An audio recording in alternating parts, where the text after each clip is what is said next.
I have another exciting car for you, which I'm pretty excited because I've never driven this car. Another cool thing about this is that it's an actual subscriber that we're gonna review his car today, and he's like a super OG subscriber. Like, I think he said around the 200 mark, which is pretty freaking cool. 200 subscriber. That was like in 2015 at some point. But anyways, let me introduce you to him. Oh, one more thing. If you guys are interested to get your cars reviewed, feel free to send me a message on Instagram, and you have a high chance to get your car reviewed. Don't be shy. The weirder your car is, the more likely I will review it, especially if you have like an old school car. But if you have new car, whatever you have, if it's interesting enough, I'll pretty much review it. So feel free to message me, guys. So let me introduce you to the person and the car that we're gonna review today, and he'll tell you what he drives. And what's your name? What's up? Jesse. Hi, Jesse. So tell me, what do you drive? What year and what model and what car is it? 2017 WRX. Okay. And you're telling me this is the premium, right? Yeah, premium. And I did my research a little bit online last night because you guys been complaining that I don't like do too much research, and I think you guys are right. So I did a little research, and I know that like the premium, there's a premium version. This is the premium. Yeah.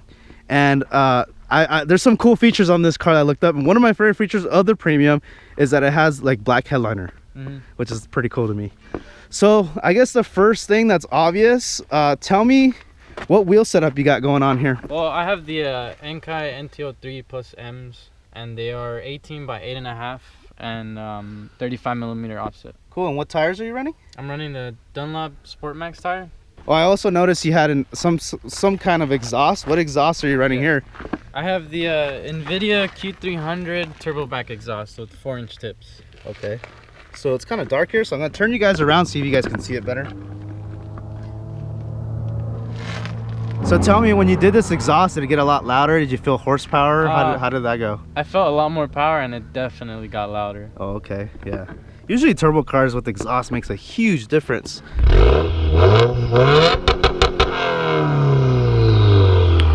That's so sick. All right, so let's go ahead and check out the interior.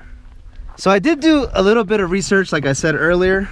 The interior of this car, in my opinion, is a lot nicer than an Evo, and a lot cleaner and a lot simpler.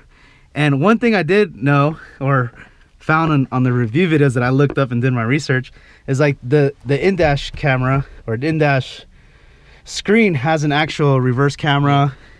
And then this right here, if you want to turn it on so we could see, this LCD screen right here actually has like a boost gauge and other features, right? Yeah, like I can switch it from viewing my MPG to my temp gauge. Can we go through those different settings? Yeah, I push down, so that's my boost gauge, and then I have my temp gauge and my boost gauge as well, and then my MPG, and then the way the car's steering, and then that would be your chart on your average miles per gallon, and so on and so on. And even like the hazards look like a jet plane like button of some sort. That's pretty cool. So another thing that I found in my research, to put this guy in, because it's a 6-speed, and to put it in reverse, it has this little knob right here that you have to pull up and then go all the way to the wall and then put it back. And as soon as you do that, your reverse camera kicks in, which is pretty cool. Also the black interior, this is the black headliner, so nice. I love that so much. And then the premium has the sunroof as well. Oh, okay, cool.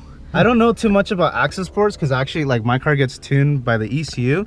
So that looks like a different version, because usually they're like gray, right? Yeah, you can switch this little faceplate. It comes with two. It comes with the gray one, and then it comes with the black one. Okay, is there like revised versions of the Cobb? There's the version 1, version 2, and then this is the latest model, which is the version 3.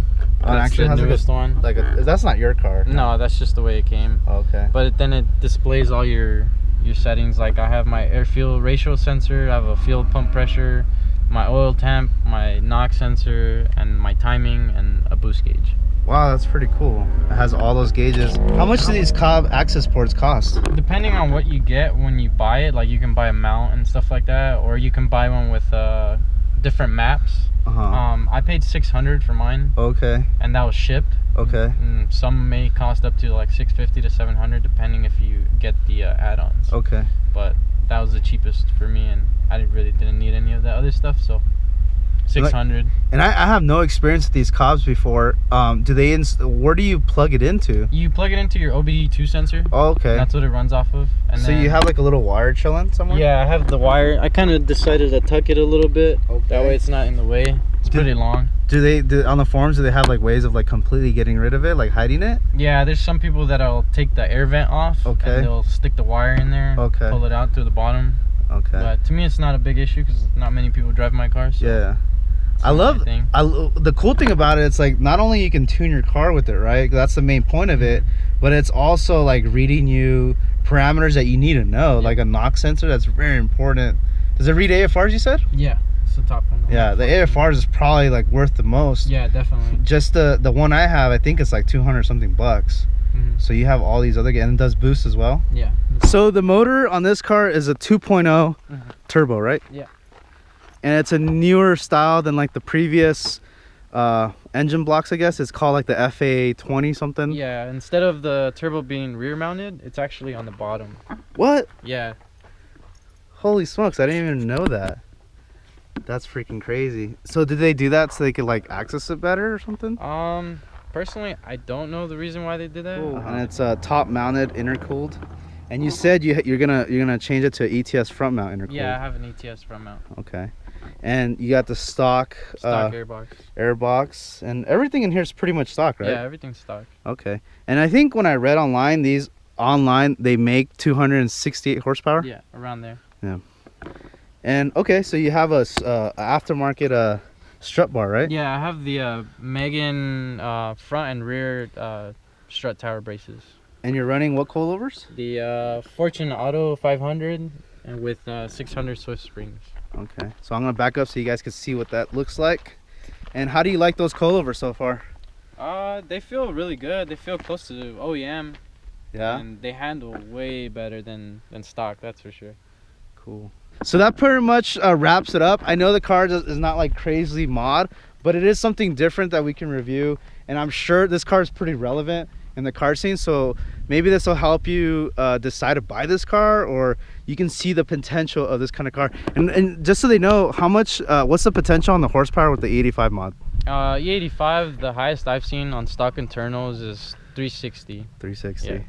So that's pretty impressive to have that car to be 360. I think this car with a bit of mods, it could be pretty close to being like an Evo and an STI. Other than the STI drivetrain, I'm sure this is going to be totally different. That's what really separates STIs. I think this is going to be an interesting car to drive. I think for the price point that you can get them, especially if you could buy a used one, is pretty ideal. All right, so I'm going to go ahead and mount the cameras on the car, and then we're going to start reviewing it and checking it out.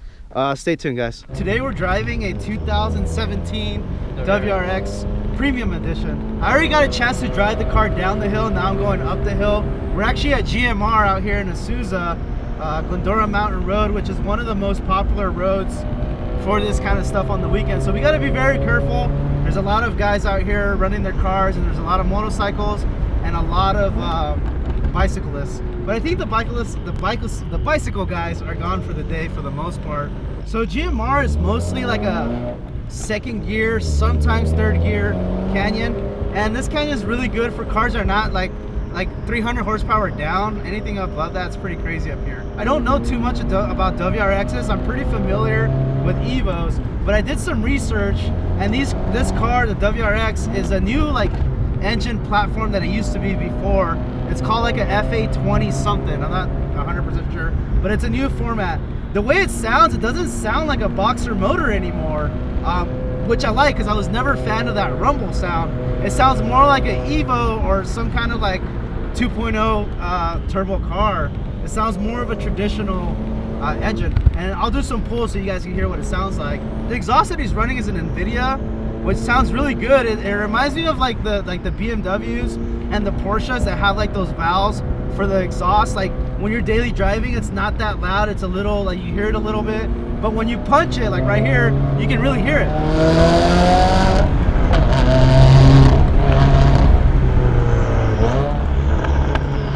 So that's a good sound right there. I love the way it sounds. And you were saying earlier, I heard you talking to one of the guys up there, the reason the boxer sound went away is because the headers are not uneven anymore, right? Yeah, they have the ankle full length header. Okay, so I like it. I really dig the sound now. And it sounds amazing bouncing off the canyons. Hopefully you guys can hear it with the mic that's on the exhaust. Obviously it's not an STI, it's a WRX. And this kind of car, in my opinion, is the kind of car that you buy when you can't really afford that STI or that WRX. But you can modify it and still be a fun car and build it up to that point. It's a perfect car for that. And the one thing that I do feel it suffers is the power's okay, the handling's okay. The only thing is the pointing of the steering wheel, the way the steering wheel reacts is a little late to me, and the brakes are a little mushy. I think the brakes is an easy fix with some brake pads and maybe some brake fluid and steel braided lines, and which is what you're planning to do, right? Yeah. Before you go 85, because on 85s it'd be too crazy with these brakes. It's just the steering doesn't feel like a sports car. It feels very late. I wonder if there's any aftermarket parts that can correct that steering input. OEM, these are rated at 200 with no aftermarket parts. They're rated at 268 horsepower. I don't know what the STI is. I didn't look that up, but I'm sure the STI is maybe another 30-40 horsepower. Another thing I noticed with the car is that the pedals did feel closed, and you kind of feel like you stumble on your feet a little bit. Is there any like pros and cons that you have for this car? Pros, if you can't afford an Evo or STI, this is the car. Oh, I love that car. Sorry, you were saying? And cons, you just don't have the Brembos and the steering. That's about it. Yeah, and the all-wheel drive system. Yeah. Man, this thing's awesome. This is really fun for being a WRX. I've driven like the Mi-9 WRX, and that car always felt like the shifter felt like a truck shifter. Like it was very sloppy, very long throws. But I guess the premium you were telling me that has it's an automatic upgrade to the STI short shifter, right? Yeah. So it does feel a lot better.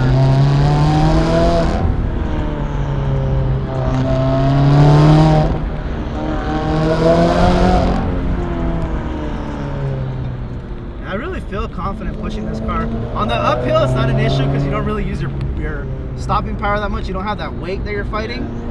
On the uphill, it's fine. It's perfect. But on the downhill, it really suffers because the brakes feel very mushy and late. Yeah, they get hot really fast. Oh, do they? But that car sounds amazing. Like, I love this car. I drive an Evo, but I can see myself buying this. I think if I had to get like an extra family car for my girl, I think I would buy this. Yeah. Just because it's a little toned down. Not that it's not that fast, but I can still have some fun in it. You know, it's not like driving a minivan or anything like that. And the all-wheel drive feels better. Like the Mazda Speed 3, that car felt like it had a little more power than this car. Or maybe just because it's front-wheel drive, it felt crazy. But this feels more tame. The Mazda Speed 3 is pretty freaking crazy compared to this car. I got used to this car really fast. I only went down the hill once, and I felt pretty confident in it.